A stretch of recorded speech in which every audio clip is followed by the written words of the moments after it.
Hi guys, எல்லாருக்கும் வணக்கம். இன்றைக்கி நம்ம ஒரு இன்ட்ரெஸ்டிங்கான ஸ்டோரி பற்றி தாங்க பார்க்க போகிறோம். வாங்க வீடியோக்குள்ளே போகலாம். அதுக்கப்புறம் நிறைய பேர் நம்மளோட வீடியோ பார்க்குறீங்க, சப்ஸ்கிரைப் பண்ணாமல் பார்க்குறீங்க.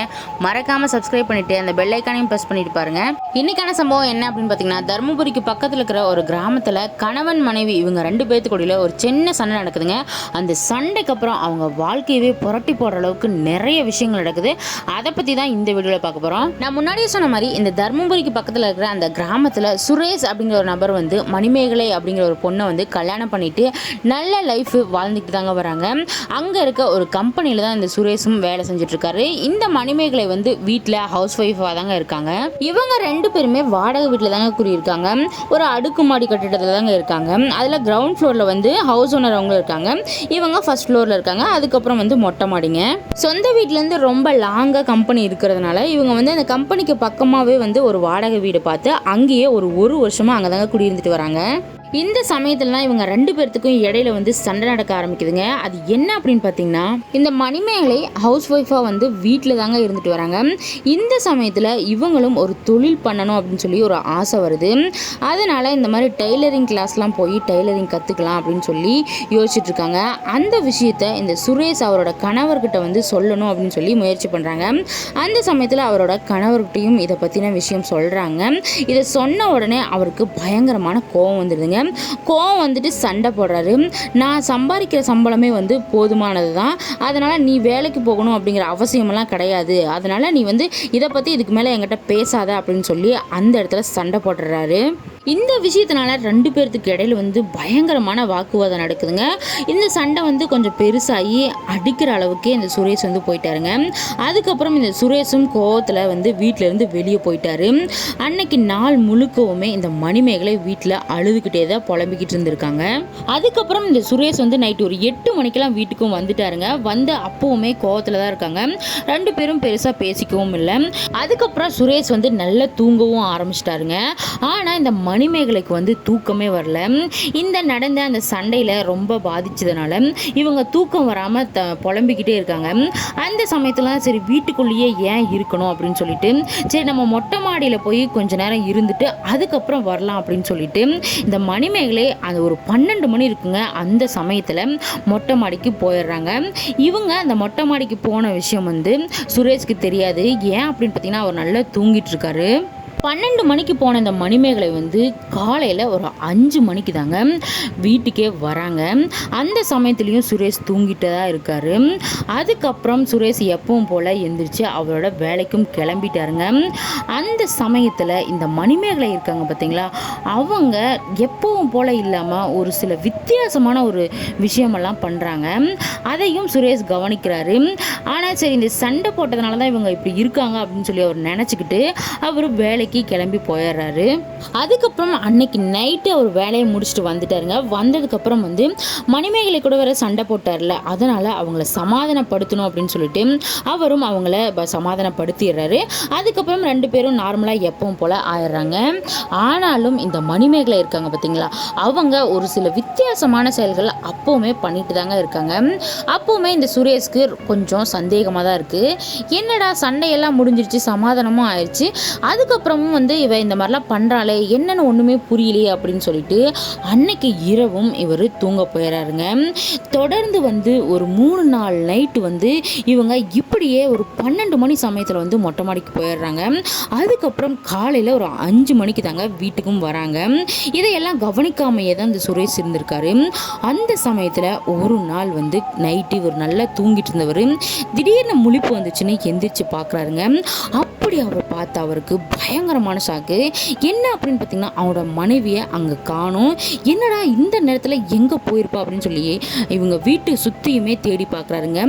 எங்கேயுமே இவங்களை காணோம் அப்படின்னு சொல்லி ஒரு குழப்பத்தில் நின்றுட்டே இருக்காருங்க. அந்த சமயத்தில் திடீர்னு ஒரு சத்தம் கேட்குது.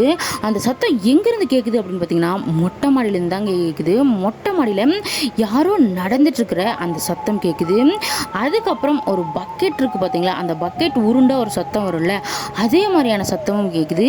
என்னடா இந்த நேரத்தில் மேலேருந்து பக்கெட் உருண்டுற மாதிரி ஒரு சத்தம் கேட்குது, ஒருவேளை துணி துவைச்சு அதை காய போடுறதுக்காக மேலே போயிருப்பாளோ அப்படின்னு சொல்லி யோசிக்கிறாரு.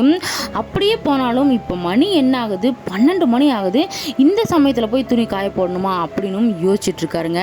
சரி மேலே போய் பார்க்கலாம் என்னதான் பண்ணிட்டு இருக்கா அப்படின்னு சொல்லி பார்க்கலான்ட்டு இவர் மேலே போறாருங்க. மேலே போன இந்த சுரேஷ்க்கு ஒரு அதிர்ச்சியான சம்பவம் காத்துட்டு இருக்குதுங்க. அது என்ன அப்படின்னு பார்த்தீங்கன்னா, இவர் மேலே போய் மெதுவாக பார்க்குறாருங்க. அந்த சமயத்தில் இந்த மணிமேகலை இருக்காங்க பார்த்தீங்களா, அவங்க அங்கே ஒரு டேங்க் மாதிரி இருக்குங்க. அந்த டேங்க்குக்கு கீழே ஒரு ஆள் உட்கார அளவுக்கு கேப் இருக்குது. அந்த கேப்பில் உட்காந்துட்டு தலையெல்லாம் விரித்து போட்டுட்டு அவங்க ஆசையாக ஒரு புறா வளர்த்துனாங்க. அந்த புறா அந்த மொட்டை மாடியில் தான் வச்சுருந்தாங்க. அந்த புறாவை அப்படியே உயிரோட அப்படியே பயங்கரமாக கடிச்சு ரத்தம் சொட்ட சொட்ட அவங்க அதை சாப்பிட்டுட்டு இருக்காங்க. அதை பார்த்த உடனே சுரேஷ்க்கு தூக்கி வாரி போட்டுருச்சு. என்னடா இந்த மாதிரிலாம் பண்ணிட்டு இருக்காளே அப்படின்னு சொல்லி இவர் யோசிச்சுட்டு மெதுவாக அந்த மணிமேகலை பக்கமாக நடந்து போகிறாருங்க. அந்த இடத்துல போய், மணிமேகலை என்னாச்சுடி உனக்கு, ஏன் இந்த மாதிரிலாம் பண்ணிட்டு இருக்க, நீ ஆசையாக வளர்த்தின இந்த புறாவை நீயே இப்படி பண்ணிட்டு இருக்கியே, என்னாச்சு என்னாச்சு அப்படின்னு சொல்லி இவர் சுரேஷ் திரும்ப திரும்ப கேட்டுகிட்டே இருக்காங்க. அந்த சமயத்தில் இந்த மணிமேகலை எந்த ஒரு பதிலுமே சொல்லாமல் சுரேஷை மட்டும் முறைச்சி பார்க்குறாங்க. இவ்வளோ டைம் கேட்டு எந்த பதிலுமே சொல்லாதனால சுரேஷ்க்கு பயங்கரமான கோவம் வருதுங்க. அந்த கோவத்திலேயே மணிமேகலையே ஓங்கி பலார்னு அரைஞ்சிட்றாருங்க. அரைஞ்ச உடனே மணிமேகலை அந்த இடத்துலயே மயக்கம் போட்டு விழுந்துடுறாங்க. இந்த சமயத்தில் தான் இந்த கீழ் வீட்டில் ஹவுஸ் ஓனர் குடியிருந்தாங்க அப்படின்னு சொல்லி சொன்னால் பார்த்தீங்களா, அவங்க கொஞ்சம் வயசானவங்க தாங்க. இவங்க 2 பேருமே மேலே ஏதோ ஒரு சத்தம் கேட்குது அப்படின்னு சொல்லி தெரிஞ்சுக்கிட்டு, என்னடா இந்த நேரத்தில் சத்தம் கேட்குது, நம்ம மேலே போய் பார்க்கலாம் அப்படின்னு சொல்லிட்டு இவங்க மொட்டை மாடிக்கு கிளம்பி வராங்க. அங்கே அவங்களுக்கும் பேரதிர்ச்சிங்க. ஏன் அப்படின்னு பார்த்தீங்கன்னா, அங்கே பார்த்த உடனே அவங்க அந்த ரத்தம் சொட்ட சொட்ட, அந்த புறாவோட ரத்தம் சொட்ட சொட்ட அவங்க கீழே மயங்கி விழுந்து கிடக்கிறத பார்த்த உடனே இவங்க 2 பேர் ஹஸ்பண்ட் அண்ட் ஒய்ஃப்குள்ளே தான் ஏதோ சண்டையாகி அடித்து இந்த மாதிரி ரத்தம் வர அளவுக்கு ஆயிடுச்சோ அப்படின்னு சொல்லி பயந்து போய் அந்த இடத்துலையே சுரேஷை கண்டபடி பேச ஆரம்பிக்கிறாங்க. அப்போ தான் சுரேஷும் உண்மையை சொல்ல ஆரம்பிக்கிறாருங்க. அங்கே நடந்த எல்லா விஷயத்தையுமே அந்த ஹவுஸ் ஓனர் அவங்ககிட்ட சொல்கிறாரு. அதுக்கப்புறம் தான் அவங்களும் புரிஞ்சுக்கிட்டாங்க. அப்போ தான் அந்த ஹவுஸ் ஓனர் அம்மாவும் இன்னொரு விஷயத்த சொல்ல ஆரம்பிக்கிறாங்க. உங்களுக்குள்ள சண்டை நடக்கிறது எங்களுக்கு தெரியும்ப்பா, ஆனால் குடும்ப சண்டைக்குள்ளே நாங்கள் தலையிடக்கூடாதுன்னு தான் இவ்வளோ நாளாக எதுவுமே கண்டுக்காமல் இருந்தோம். ஆனால் தொடர்ந்து இந்த சண்டை நடந்த நாளில் இருந்து மேலே யாரோ ஒரு நைட்டு ஒரு 12 மணிக்கு மேலே இருந்து நடந்துக்கிட்டே இருக்க மாதிரி ஒரு சத்தம் டெய்லியுமே கேட்டுக்கிட்டு தான் இருக்குது. நான் இந்த சண்டையால் தான் நீங்கள் ஏதாவது கோச்சிக்கிட்டு உங்கள் வீட்டுக்காரி அந்த மாதிரி நடந்துக்கிட்டு இருக்காங்களோ அப்படின்னு சொல்லிட்டு அதை பெருசாக எடுத்துக்கல, நான் உங்ககிட்டையும் இந்த விஷயத்தை பற்றி சொல்லலை அப்படின்னு இவங்க சொல்கிறாங்க. இதையெல்லாம் கேட்ட உடனே சுரேஷும் இன்னொரு விஷயம் சொல்கிறாருங்க. இந்த சண்டை நடந்தது உண்மைதாங்கம்மா, ஆனால் அந்த சண்டை ஒரே நாளில் முடிஞ்சிருச்சு. அன்னைக்கு நைட்டு மட்டும்தான் இவள் 12 மணிக்கு இங்கே வந்திருப்பா அப்படின்னு சொல்லி நான் நினச்சேன். ஆனால் தொடர்ந்து இவ்வளோ நாளாக இங்கே வந்துட்டு இருக்கா அப்படிங்கிறது எனக்கு எந்த விஷயமே தெரியாது. அன்னைக்கு அந்த சண்டை நடந்த நாளில் இருந்தே இவளோட நடவடிக்கை கொஞ்சம் மாற்றமாக விதமாக தெரிஞ்சுது. ஆனால் அதை பற்றி நான் பெருசாக எடுத்துக்காமல் இதை கவனிக்காமல் அப்படியே விட்டுட்டேன். ஆனால் இன்னைக்கு நைட்டு இங்கே பார்க்கும்போது தான் இந்த மாதிரி ஒரு பயங்கரமான விஷயம் நடந்திருக்கு அப்படின்னு சொல்லி சுரேஷ் சொல்கிறாரு. இதையெல்லாம் கேட்ட உடனே இந்த ஹவுஸ் ஓனர் அம்மா இன்னொரு விஷயத்தையும் சொல்கிறாங்க. அது என்ன அப்படின்னு பார்த்தீங்கன்னா, அந்த சண்டை நடந்துச்சு பார்த்தீங்களா, அன்னைக்கு நைட்டு அதே 12 மணிக்கு இந்த மணிமேகலை அப்படிங்கிற பொண்ணு அவங்க வீட்டிலேருந்து வெளியே எங்கேயோ கிளம்பியும் போயிருக்காங்க அப்படிங்கிறதையும் சொல்லியிருக்காங்க. ஆனால் இந்த விஷயம் சுரேஷ்க்கு தெரியவே தெரியாதுங்க. அவங்க எங்கே போனாங்க, எதுக்காக போனாங்க, இப்படி எந்த ஒரு விஷயமுமே இந்த சுரேஷ்க்கு தெரியாது. அந்த சமயத்தில் தான் இவங்க எல்லாருக்குமே பல குழப்பம் மனசில் ஓடிக்கிட்டே இருக்குங்க.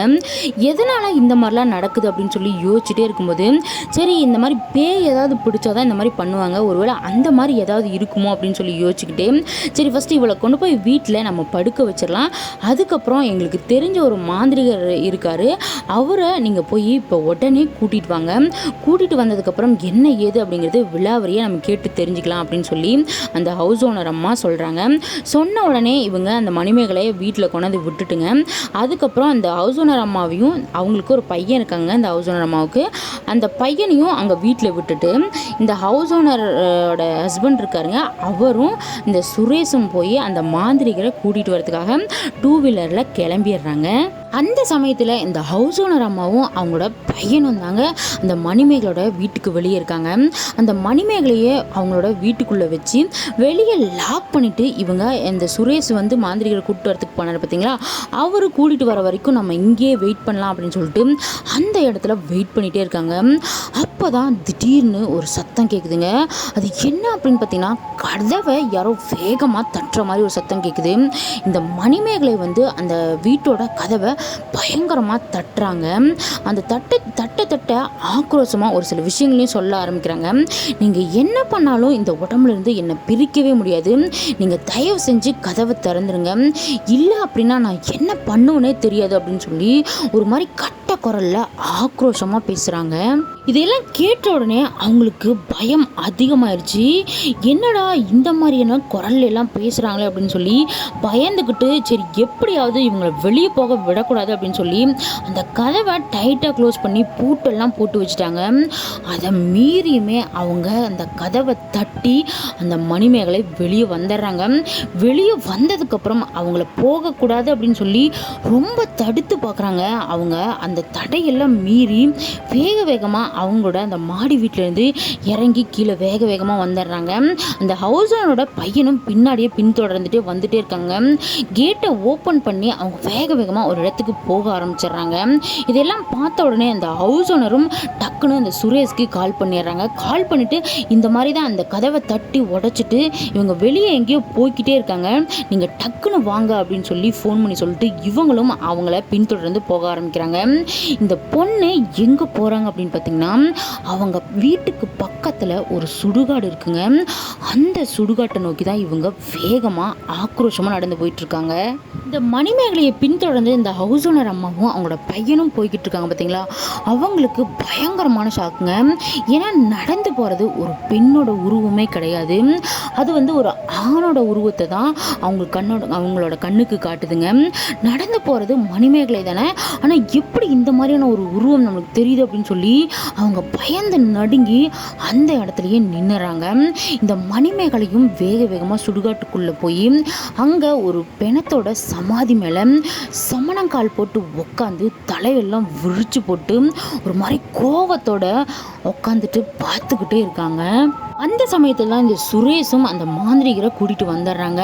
வந்து ஹவுஸ் ஓனர் அம்மாட்ட கேட்கும்போது இந்த மாதிரி தான் இந்த சுடுகாட்டுக்குள்ளே வேக வேகமாக மணிமேகலை போயிட்டா, ஆனால் அவள் போகும்போது ஒரு பெண் மாதிரியே இல்லை, ஒரு ஆணோட உருவம் தான் நடந்து போனதை நாங்கள் 2 பேருமே எங்களோட கண்ணால் பார்த்தோம். அதை பார்த்த உடனே நாங்கள் பயந்து இங்கேயே நின்றுட்டோம். அதனால் என்ன ஆச்சு ஏதாச்சுன்னு ஒன்றுமே புரியலை, டக்குன்னு போகலாம் வாங்க போய் பார்க்கலாம் அப்படின்னு சொல்லி இவங்க எல்லாருமே கிளம்பி அந்த சுடுகாட்டுக்கு போகிறாங்க. அங்கே வந்து பார்த்த உடனே இவங்க எல்லாருக்குமே பயங்கரமான ஆயிடுச்சு. அவங்க அங்கே தலை விரிச்சு போட்டு பயங்கர ஆக்ரோஷமாக உட்காந்துட்டு இருந்தாங்க பார்த்தீங்களா, அதை பார்த்த உடனே இவங்க எல்லாருக்கும் தூக்கி வாரி போட்டுருச்சு. அந்த அதிர்ச்சியில் அப்படியே உறைஞ்சு போய் நின்று பார்த்துக்கிட்டே இருக்காங்க. அந்த சமயத்தில் தான் இந்த மாந்திரிகர் இருக்கார் பார்த்தீங்களா, அவரும் மெதுவாக அந்த மணிமேகலையோட முன்னாடி போய் நிற்கிறாரு. நின்ன உடனே அந்த பொண்ணோட உடம்புக்குள்ள ஒரு ஆன்மா இருக்குது அப்படிங்கிறத புரிஞ்சுக்கிட்டாரு. அதுக்கப்புறம் தான் மெதுவாக பேச ஆரம்பிக்கிறாரு. நீ யார், எதுக்காக இந்த பொண்ணோட உடம்பை வந்து ஆக்கிரமிச்சுக்கிற, என்ன காரணம் அப்படின்னு சொல்லி கேட்குறாரு. கேட்ட உடனே அவங்க அந்த மாந்திரிகரை மணிமேகலை ரொம்ப ஆக்ரோஷமாக கோவத்தோட பார்க்குறாங்க. அந்த சமயத்தில் அந்த கண்ணெல்லாம் செவந்து அவ்வளோ ஒரு ஆக்ரோஷமாக இருக்குது. அதுக்கப்புறம் தான் இந்த மணிமேகலோட உடம்புக்குள்ளே இருக்க அந்த ஆன்மா பேச ஆரம்பிக்குது. என்ன அப்படின்னு பார்த்தீங்கன்னா, அந்த பையன் இறந்து ஒரு 6 மாதம் ஆயிருக்குங்க. அந்த பையன் அந்த ஏரியாவை சேர்ந்த ஒரு பையன் தாங்க. ரெகுலராக வந்து இந்த மணிமேகலை இருக்காங்க பார்த்தீங்களா, அவங்களோட வீட்டுக்கு வழியாக தான் இவன் வேலைக்கு போயிட்டு வந்துக்கிட்டு இருக்கான். அந்த சமயத்தில் இந்த பெண்ணை வந்து பார்த்து இந்த பெண்ணை வந்து ஒரு தப்பான கண்ணோட்டத்தில் இவன் பார்த்துக்கிட்டு இருந்திருக்கான். அந்த விஷயம் வந்து இந்த மணிமேகலைக்கு தெரியாது. அந்த சமயத்தில் தான் ஒரு நாள் வேலைக்கு போயிட்டு நைட்டு வீடு திரும்பும்போது ஒரு ஆக்சிடெண்ட்டில் இவன் இறந்து போயிருக்கான். இறந்ததுக்கு அப்புறமுமே இந்த ஆன்மா வந்து சாந்தி அடையாமல் அந்த சுடுகாட்டையே சுற்றி வந்திருக்குங்க. ஏன் அப்படின்னு பார்த்தீங்கன்னா, அந்த மணிமேகலையோட வீடும் இந்த சுடுகாட்டுக்கு பக்கத்தில் தானே இருக்குது. அதனால் அந்த பொண்ணோட மேலே ஆசை இருந்ததுனால இந்த ஆன்மா வந்து எப்படியாவது அந்த பெண்ணை அடைஞ்சே ஆகணும் அப்படிங்கிற ஒரு மோக பார்வையில் அதே இடத்த தான் சுற்றி சுற்றி வந்திருக்கு. அந்த சமயத்தில் தான் இந்த மணிமேகலை நைட்டு ஒரு நாள் 12 மணிக்கு அவரோட ஹஸ்பண்ட் கூட சண்டை போட்டு வெளியே வந்தாங்க பார்த்தீங்களா. அந்த நேரம் நிறைஞ்ச பௌர்ணமி நேரங்க. அந்த சமயத்தில் இந்த சுடுகாட்டு வழியாக இவங்க வந்ததுனால இதுதான் சான்ஸ் அப்படின்னு சொல்லிட்டு அந்த ஆன்மா வந்து அந்த மணிமேகலையோட அந்த உடம்புக்குள்ளே போயிருக்கு. அதுக்கப்புறம் இருந்து தான் இந்த உடம்புல இருக்க அந்த ஆன்மா வந்து சுரேஷ் கூட சேர விடக்கூடாது அப்படிங்கிற ஒரே நோக்கத்தில் டெய்லியுமே ஒரு நைட்டு 12 மணிக்கெல்லாம் இந்த பொண்ணோட உடம்புக்குள்ளே வந்து அவங்கள அந்த மொட்டை மாடிக்கு கூட்டிகிட்டு போயிருங்க. அதுக்கப்புறம் விடிஞ்சதும் ஒரு 5 மணி அந்த மாதிரி அந்த சமயத்தில் வந்து அந்த உடம்பை விட்டு போயிடுறதுனால இவங்க வந்து நார்மலாக எப்பவும் போல் அவங்களோட வீட்டுக்கும் வந்திருக்காங்க. இதையெல்லாம் சொல்லி முடித்த உடனே அந்த மணிமேகலையோட உடம்புல இருக்கிற ஆன்மா என்ன ஆனாலும் இந்த பெண்ணை வந்து என்னோட கூட்டிகிட்டு நான் போயே ஆவேன், இந்த பொண்ணு வந்து எனக்கு தான் சொந்தம் அப்படின்னு சொல்லி பயங்கர ஆக்ரோஷமாக சத்தமாக கத்துறாங்க. இதெல்லாம் கேட்ட உடனே இந்த சுரேஷ்க்கும் அந்த ஹவுஸ் ஓனர் இருக்காங்க பார்த்தீங்களா, அவங்க எல்லாருக்குமே தூக்கி வாரி போட்டுருச்சுங்க. என்னடா இந்த மாதிரி இறந்ததுக்கு அப்புறமும் ஒரு கெட்ட எண்ணத்தோட அந்த பொண்ணை கூட்டிகிட்டு போவேன் அப்படின்னு சொல்லி அந்த ஆன்மா சொல்லுது அப்படின்னு சொல்லி பயங்கரமாக ஒரு பேரதிர்ச்சிட்டு தான் நின்று பார்த்துக்கிட்டே இருக்காங்க. அந்த சமயத்தில் தான் இந்த மாந்திரிகர் அவங்களோட குலதெய்வத்தோட பேரை சொல்லி அந்த குலதெய்வத்தை அந்த இடத்துக்கு அழைக்கிறாரு. அந்த சமயத்தில் இந்த சுரேஷ் இருக்கார் பார்த்தீங்களா, அவர் மேலே அவங்களோட குலதெய்வம் வந்துடுதுங்க. வந்ததுக்கப்புறம் பயங்கர ஆக்ரோஷமாக அந்த சாமி வந்து ஆட ஆரம்பிச்சிருது. ஆடிக்கிட்டே என்ன சொல்கிறாங்க அப்படின்னு பார்த்தீங்கன்னா, எவ்வளவு தைரியம் இருந்தால் என்னோட குழந்தையவே நீ அழிக்கணும் அப்படிங்கிற ஒரு நோக்கத்தில் என்னோட குழந்தையோட உடம்புல வந்திருக்க, நீ இப்போ என்னோட குழந்தைய விட்டு விலகியே ஆகணும், இல்லை அப்படின்னா நீ வந்து நிராயுத பாணியாக வந்து இங்கேயே உன்னோட ஆன்மா சுற்றி திரிகிற மாதிரி நான் பண்ணிடுவேன், உனக்கு வந்து ஒரு மோட்சமே இல்லாத அளவுக்கு நான் உன்னை ஆளாக்கிடுவேன் அப்படின்னு சொல்லி பயங்கர ஆக்ரோஷமாக கத்துறாங்க. இதையெல்லாம் கேட்ட உடனே அந்த மணிமேகலையோட உடம்புக்குள்ள இருந்த ஆன்மா பயங்கரமாக அழுக ஆரம்பிச்சிருதுங்க. நான் ஒரு தப்பான ஒரு கண்ணோட்டத்தில் தான் இவங்களை பார்த்துட்டு இருந்திருக்கேன், தப்பான எண்ணத்தில் தான் இப்போவுமே இவங்களோட உடம்புல இருக்கேன், அதனால தான் எனக்கு இப்போ வரைக்கும் மோட்சம் இல்லாமல் நான் இந்த சுடுகாட்டிலேயே சுற்றிக்கிட்டு இருக்கேன், அதனால் என்னோட ஆன்மாவுக்கு மோட்சம் கொடுத்து என்னோட ஆன்மாவை சாந்தி அடைய வச்சா நான் இந்த பொண்ணோட உடம்புல இருந்து நான் விலகிடுறேன் அப்படின்னு சொல்லி அந்த பொண்ணோட உடம்புல இருந்த ஆன்மா அழுதுகிட்டே சொல்கிறாங்க. இதையெல்லாம் கேட்ட உடனே நீ இவ்வளோ நாள் பண்ணிட்டு இருந்த எல்லா விஷயமுமே தவறான ஒரு விஷயம்தான், அதனால தான் என்னமோ உனக்கு விபத்து நடந்து நீ அதில் உயிரிழந்திருக்க, இருந்தாலும் இப்போ வந்து நீ மனம் திருந்தி மன்னிப்பு கேட்குற அப்படிங்கிற ஒரே காரணத்தினால உனக்கு மோட்சம் கொடுக்குறோம் அப்படின்னு சொல்லி அந்த குலதெய்வம் வந்து சொல்லியிருக்காங்க. அதுக்கப்புறம் தான் ஒரு மாதிரி இந்த மணிமேகலை ஷாக் அடித்த மாதிரி அப்படி நடுங்குறாங்க. அதுக்கப்புறம் அந்த மணிமேகலோட உடம்புல இருந்து அந்த ஆன்மா மோட்சம் பெற்று அந்த சாந்தியும் அடைஞ்சு அவளோட உடம்பை விட்டு விலகிருச்சுங்க. அதுக்கப்புறம் அந்த இடத்துல மணிமேகலையும் மயக்கம் போட்டு விழுந்துடுறாங்க. அந்த சமயத்தில் இவங்க எல்லாரும் இதுக்கு மேலே வந்து இந்த இடத்துல இருக்கு வேணாம் அப்படின்னு சொல்லிட்டு அந்த மணிமேகலை வந்து அந்த மயக்கத்தோடையே அவங்களோட வீட்டுக்கு எடுத்துகிட்டு போயிடுறாங்க. எடுத்துகிட்டு போய் அங்கே தான் அவங்களுக்கு முகத்தில் தண்ணி எல்லாம் தெளித்து எழுப்புறாங்க. எழுப்புனதுக்கப்புறம் என்னாச்சு ஏதாச்சு அப்படின்னு அவங்களுக்கு ஒன்றுமே புரியல. ஏன் அப்படின்னு பார்த்தீங்கன்னா, அவங்க ஹவுஸ் ஓனரு அதுக்கப்புறமா யாரோ ஒருத்தர் தெரியாத ஒரு ஆள், அதாவது அந்த மாந்திரிகர் அப்படின்னு சொல்லி சொன்னோம் பார்த்தீங்களா, அவங்க எல்லாத்தையுமே பார்த்தோன்னே இவங்களாம் எதுக்கு இங்கே இருக்காங்க அப்படின்னு சொல்லி ஒரு குழப்பத்தோடு இருக்காங்க. அப்போதான் சுரேஷ் கிட்டையும் கேட்குறாங்க, ஏங்க என்னாச்சுங்க, எதுக்கு எல்லாரும் இருக்கிறாங்க அப்படின்னு சொல்லி கேட்கும்போது, அதெல்லாம் ஒன்றும் இல்லை, ஒரு சின்ன விஷயத்துக்காக தான் நம்ம வீட்டுக்கு வந்தாங்க அப்படின்னு சொல்லி அந்த இடத்துல நடந்த ஒரு எந்த விஷயத்தையுமே சுரேஷ் வந்து அந்த மணிமேகலை கிட்ட சொல்லவே இல்லைங்க. அதுக்கப்புறம் அந்த மாந்திரிகரும் அங்கேருந்து கிளம்பிடுறாருங்க. நீங்கள் ஒரு டைம் வந்து குலதெய்வம் கோயிலுக்கு வந்து போயிட்டு வந்துடுங்க அப்படின்னு சொல்லிட்டு அந்த வீட்டிலேருந்து அவரும் கிளம்பிடுறாரு. அப்புறம் ஹவுஸ் ஓனரும் நீ நல்லா பார்த்துக்கோப்பா அப்படின்னு சொல்லிட்டு அவங்களும் கீழ் வீட்டுக்கு வந்துடுறாங்க. அது அடுத்த நாள் காலையில் காலையில் இந்த மணிமேகலை இருக்காங்க பார்த்தீங்களா, அவங்க எப்பவும் போலவுமே அந்த மொட்டை மாடிக்கு வந்து அவங்களோட அந்த புறாவை பார்க்குறதுக்காக போகிறாங்க. அங்கே போய் பார்த்த உடனே அவங்களுக்கு பயங்கரமான ஷாக்கு. ஏன் அப்படின்னா அதான் அந்த புறா இல்லை இல்லைங்களா, அதனால் கோவமாக வந்து சுரேஷ் கிட்ட திட்டுறாங்க. என்னாச்சு ஏதாச்சு, எங்கே போச்சு என் புறா அப்படின்னு சொல்லி பயங்கர கோவமாக பேசுகிறாங்க. அந்த சமயத்துலையுமே சுரேஷ் நடந்த எந்த ஒரு விஷயத்தையுமே சொல்லலைங்க. அந்த புறா வந்து தெரியாமல் எங்கேயோ பறந்து போயிடுச்சு, அது யாரோ சின்ன பசங்க விளையாடும் போது ஓப்பன் பண்ணிட்டாங்களாட்டுக்குது, தெரியல அப்படின்னு சொல்லி அந்த இடத்துலையும் போய் சொல்லி அந்த இடத்துல மறைச்சிட்றாரு. அதுக்கப்புறம் இந்த சுரேஷும் மணிமேகலையும் அவங்களோட வாழ்க்கையை ரொம்ப ஹாப்பியாகவே வாழ்ந்துட்டு தாங்க வராங்க. இதோட இந்த ஸ்டோரி முடிஞ்சிருச்சுங்க. இந்த மாதிரியான ஸ்டோரிஸ் உங்களுக்கு வேணும்னா நம்மளோட சேனலை சப்ஸ்கிரைப் பண்ணி வச்சுக்கோங்க. அப்படியே பெல் ஐக்கானையும் ப்ரெஸ் பண்ணி வச்சுக்கோங்க. இந்த வீடியோ உங்களுக்கு பிடிச்சிருந்துச்சுன்னா லைக் பண்ணுங்கள், ஷேர் பண்ணுங்கள், கமெண்ட் பண்ணுங்கள். உங்கள் லைஃப்லையும் இந்த மாதிரியான உண்மை சம்பவங்கள் நடந்துச்சுன்னா மேலே தெரிகிற இந்த நம்பருக்கு வாட்ஸ்அப்பில் வாய்ஸ் நோட்டாக அனுப்புங்க. உங்களோட ஸ்டோரியை நம்மளோட சேனலில் அப்லோட் பண்ணுறேன். மீண்டும் ஒரு திகில் சம்பவத்துடன் நான் உங்களை சந்திக்கிறேன். நன்றி, வணக்கம்.